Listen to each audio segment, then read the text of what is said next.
Shalom! I'm gonna yell a little bit. I'm gonna try not to though, because when I yell, it disturbs how luxurious my beard is.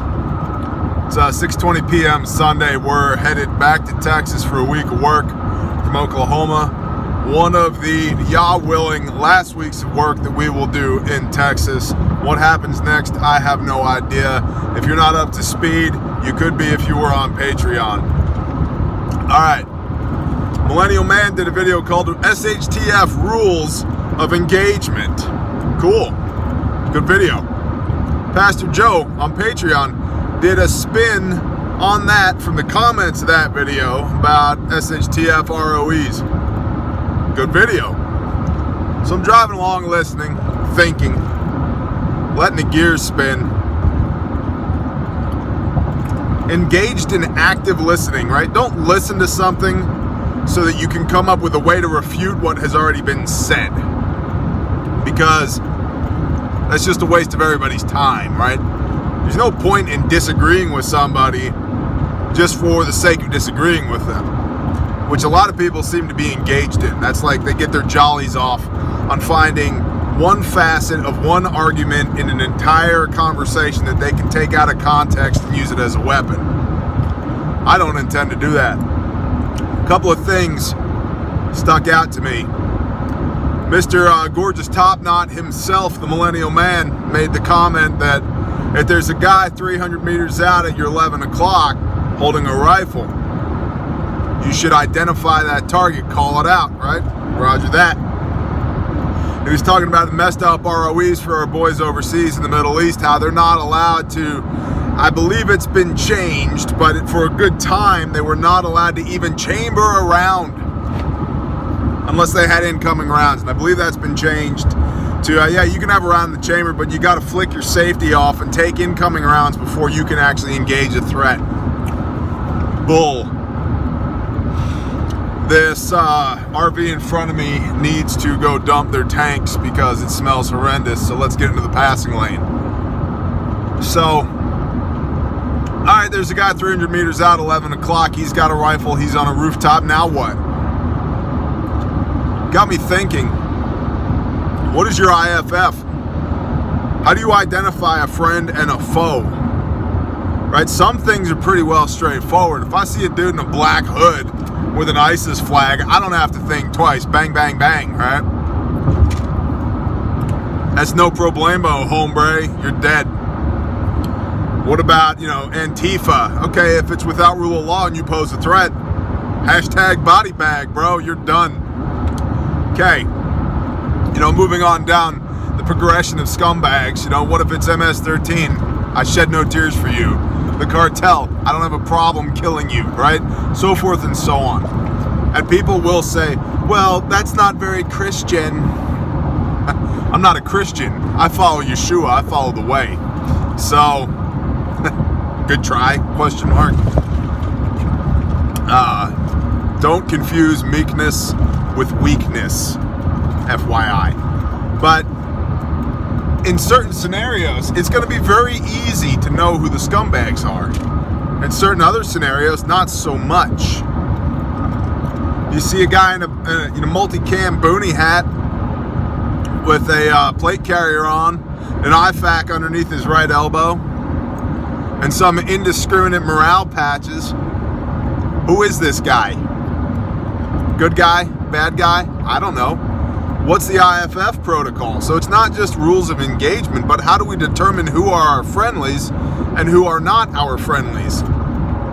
Which got me thinking about, as we've been talking about for months, years, especially with a big push now by Pastor Joe and the APN and ourselves and other people out there as well. Teams, groups, tribes, mags. Okay. Why is this important? Because you have to have continuity of community. You have to be able to protect what you already have. And, as I've alluded to in recent videos that you may or may not have seen yet, depending on when these all post, not only do you have to be able to protect what you have, but you have to be able to secure new resources. Ideally under a benevolent dictatorship. A nice guy who's not afraid to exercise power. That's not fair. Life's not fair. So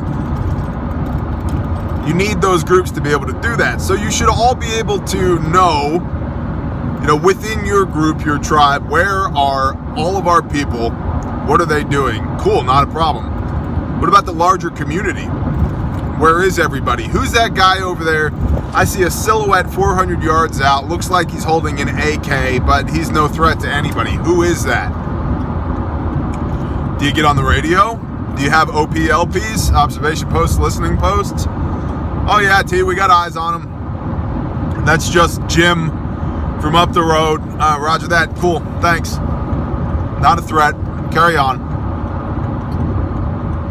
What if it's not? What if it's not necessarily a threat? What if it's an unknown friendly? How do you deal with that? Because if you take a shot at that guy who's 300-400 yards out, if he was friendly, he's not friendly now. How do you establish bona fides with this guy? What's your protocol? What's your SOP for that? Well, we'll just hop on the ham radio. Okay.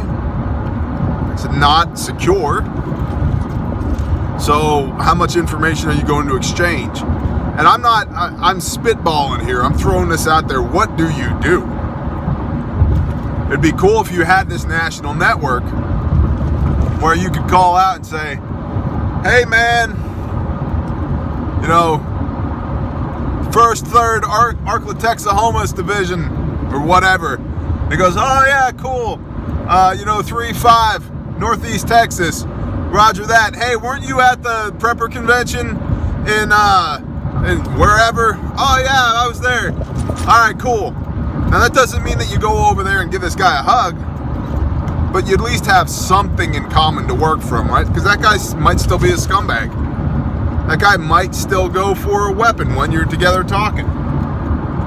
He may still pose a threat, but off the bat, it gives you a place to start, right? And I'm not saying that we all need to be militias or we all need to be military, all that. I'm not saying that. What I am saying is that there needs to be, and I don't know what the answer is yet, but there needs to be some way to establish friend or foe. IFF, identification friend or foe. Aside from a 3% morale patch or a Gadsden flag or a whatever. Aside from that, because